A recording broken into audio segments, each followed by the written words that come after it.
म्हणूनच मी आव्हान केलं होतं त्यांना, चॅलेंज पण केलं होतं. आता तुम्ही ही माझ्याकडे सांगितलेलं आहे की त्यांचे घरातलेच पार्टनर आहे. आता कोण काय करतं आणि कशा पद्धतीने खोटं बोलतं तुमच्या समोरचा विषय आहे. तुम्ही म्हणाले होते की माझ्याकडे पुरावे आहेत, कागदपत्र आहेत, ते तुम्ही जाहीर करणार आहात का? कारण की तुमच्याकडे सुद्धा मोठ्या प्रमाणात माहिती आहे. माहिती आहे ना, त्यात काय सगळी माहिती माझ्याकडे ऑलरेडी आहे, म्हणूनच मी बोलतोय आणि म्हणूनच त्यांनी माघार घेतलेली आहे. कारण त्यांनी माघार घेतली म्हणजे विषय संपलेला नाही.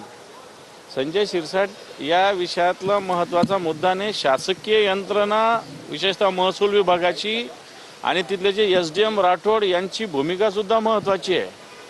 राज्य सरकार अशा अधिकाऱ्यावर कारवाई करणार का नाही करणार हा माझा प्रश्न आहे. मी मुख्यमंत्र्यांना पत्र लिहिलेलं आहे, महसूल मंत्र्यांना प्रत्यक्ष भेटून पत्र दिलेलं आहे, पण सरकार हलतच नाही. सरकार सांगता मी भ्रष्टाचाराच्या विरोधात आहे. मी बावनकुळे साहेबांना प्रत्यक्ष भेटलो आणि मुख्यमंत्र्यांना पत्र पाठवलेलं आहे. 8-10 दिवस झालेले. मुख्यमंत्री रोज सांगतात आमचं सरकार भ्रष्टाचारापासून दूर आहे. तुमचेच मंत्री अशा पद्धतीने, अधिकारी पण भ्रष्टाचार करतात आणि तुम्ही रोज याला नामांकन देता, याला नामांकन देता. काय नामांकन देता तुम्ही? तुमचा इथला अधिकारी SDM महसूल विभागाचा सगळ्या अटी शर्ती बदलतो. साधा इन्कम टॅक्स 3 वर्षाचं विचारत नाही, साधी बँकेची सॉल्व्हन्सी घेत नाही.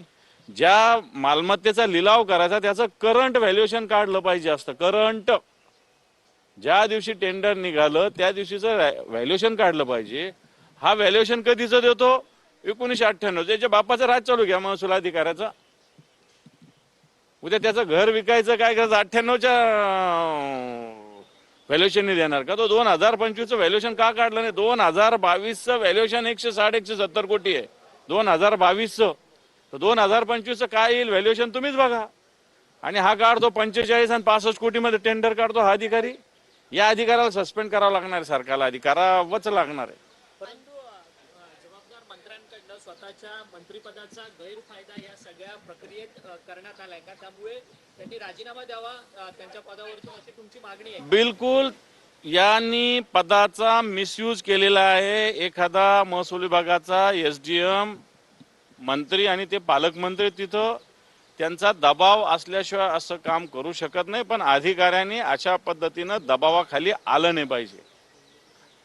आणि शिरसाट काय बोलतात, मी चक्रम आहे, मी घर जाऊन टाकेल तुमचं. मी राज्यपालांना आता पत्र थोड्याच वेळात पाठवतो. मी आलेलो इथं आता माझ्या कार्यालयात की चक्रम हे जे स्वतःच कबूल केलेले कॅमेरा, तर चक्रम लोकांना मंत्रिमंडळात ठेवता कामा नाही.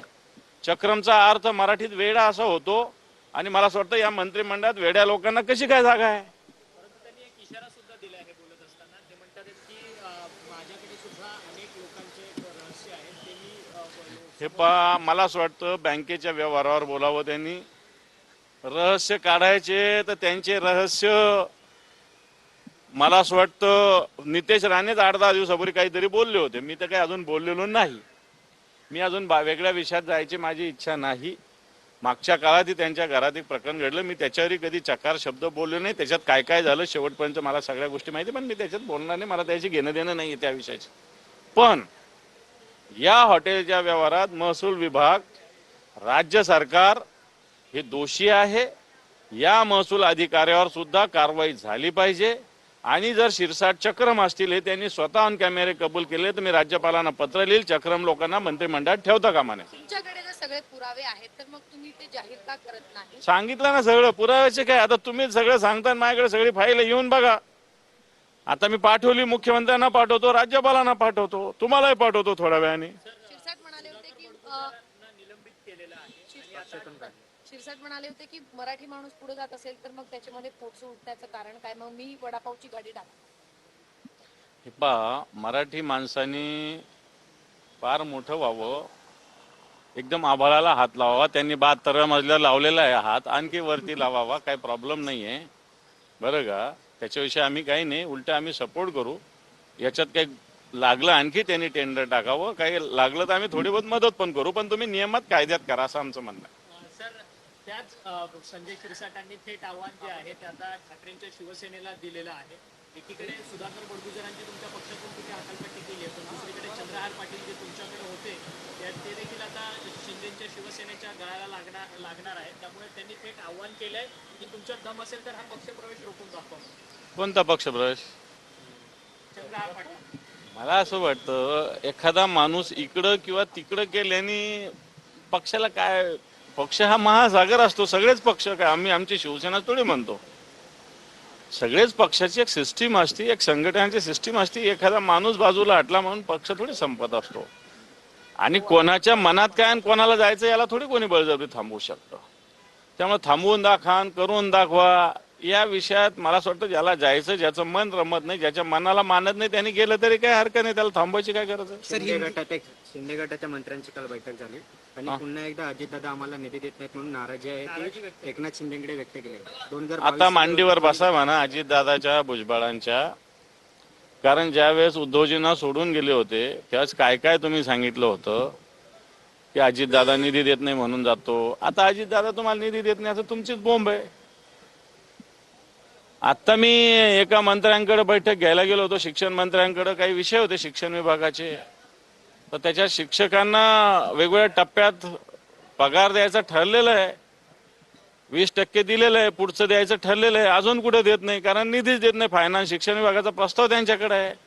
जलजीवन मिशनच्या साठीचा निधी लागतो, त्याचा प्रस्ताव त्यांच्याकडे. अर्थ विभागाकडे कुठं निधी आहे? जलजीवनच्या सगळ्या योजना आधांतरी आहे. केंद्र सरकारची मान्य पंतप्रधानाची एवढी महत्वाकांक्षी योजना आहे, राज्य सरकार त्याला निधीच देत नहीं. सगळ्या योजना आधांतरी पडलेल्या आहे. सर हिंदी में जानना चाहेंगे, जिस तरीके से ऑपरेशन सिंदूर को लेकर जो डेलीगेशन गया था वो फिर से वापस आ गया है और उसके बाद जो है स्पेशल पार्लियामेंट सेशन की मांग अपोजिशन की तरफ से की जा रही है, सर किस तरह देखते हैं सर इसे?